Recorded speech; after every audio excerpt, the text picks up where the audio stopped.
welcome back to my channel.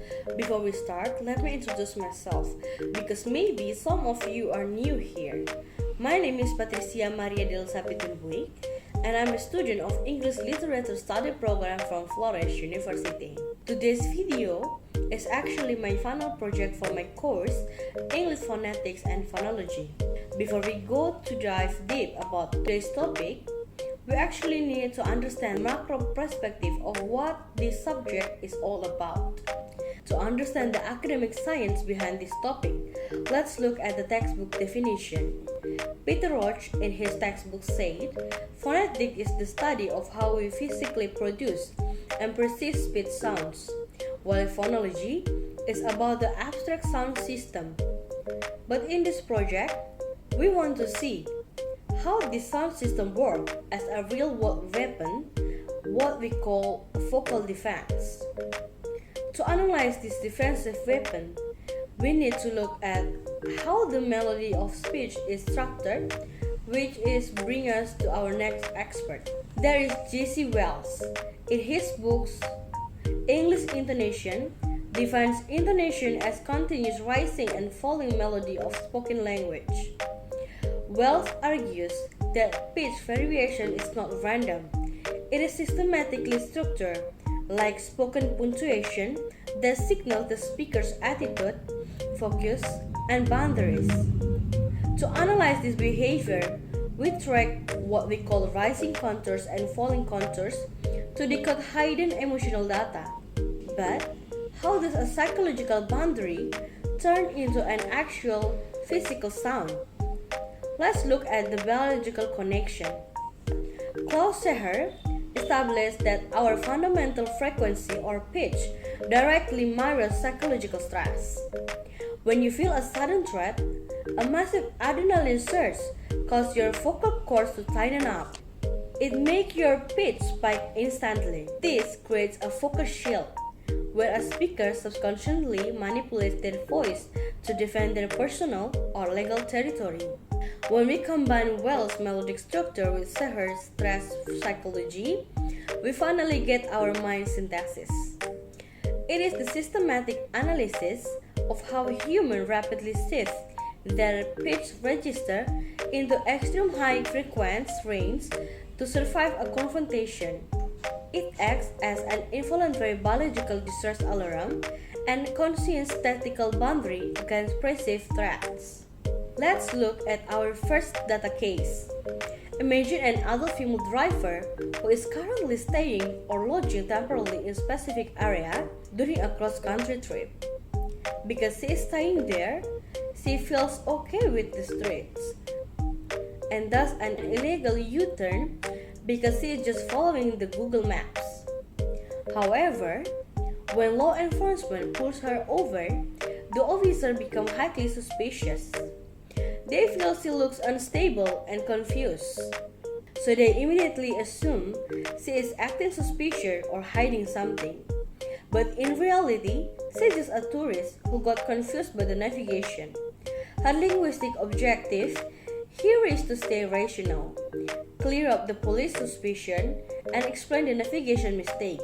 But as the traffic stop goes on, the police begin escalate their suspicion based on what they see inside the car.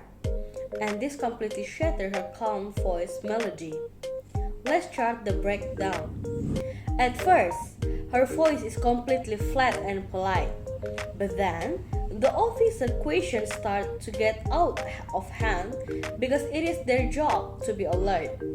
The officer looked inside her car and noticed a trifle tumbler, and they suspect it contained alcohol or a legal substance.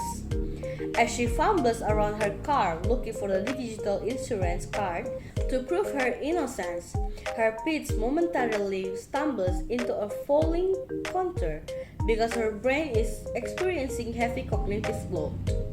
When they question her about the tumbler, she answers very casually because it is just a drink for her health. But the drama happens when the police keep pushing the suspicion narrative. She tries to cut their suspicion by repeatedly repeating her argument. "I'm staying around here, and I just made a wrong turn because of the maps. Because he kept cutting them off and defending her mistake, the police think she is hiding something and they decide to arrest her. And here is the absolute climax. The exact second the officer reached inside, opened her door, and physically touched her, her rational control completely snaps. Her pitch skyrockets exponentially from a normal baseline straight up to 900 Hz as she screams, "Why are you touching my car?"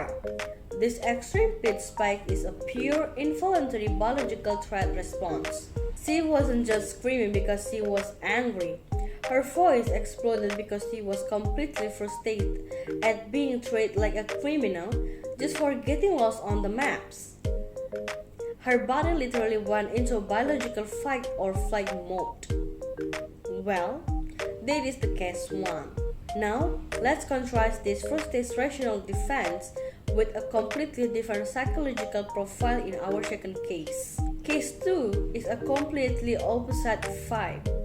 Imagine an underage female passenger sitting in a car, showing massive attitude and resistance to an authority. Her strategy is what we call solo-phonological rebellion.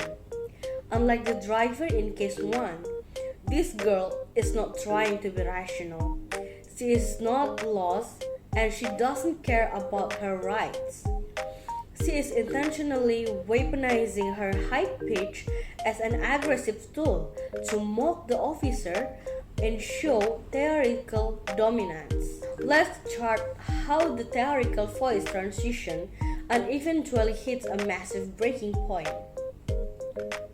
In the beginning, she actively picking a fight.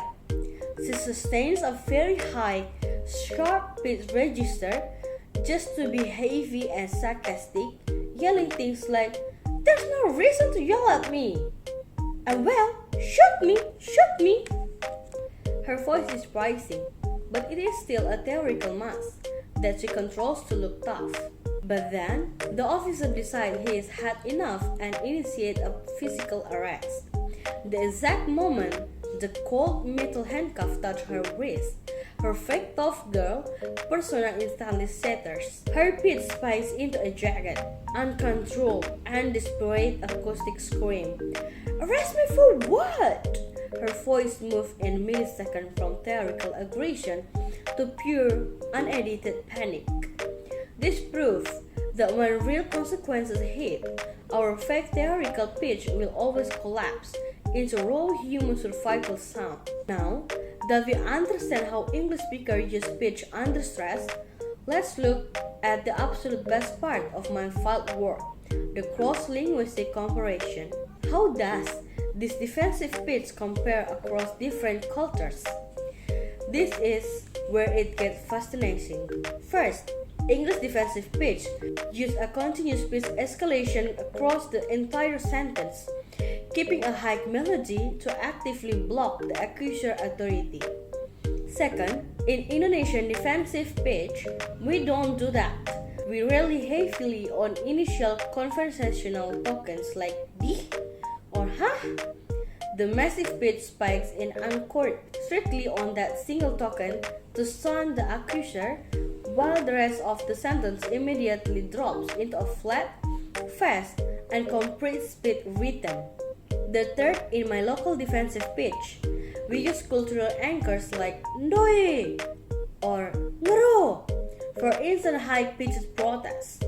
We also have specialized sarcastic register, like when someone pointing at us, stealing her banana, and we will answer like, "Kodele saya punya pisang kah?"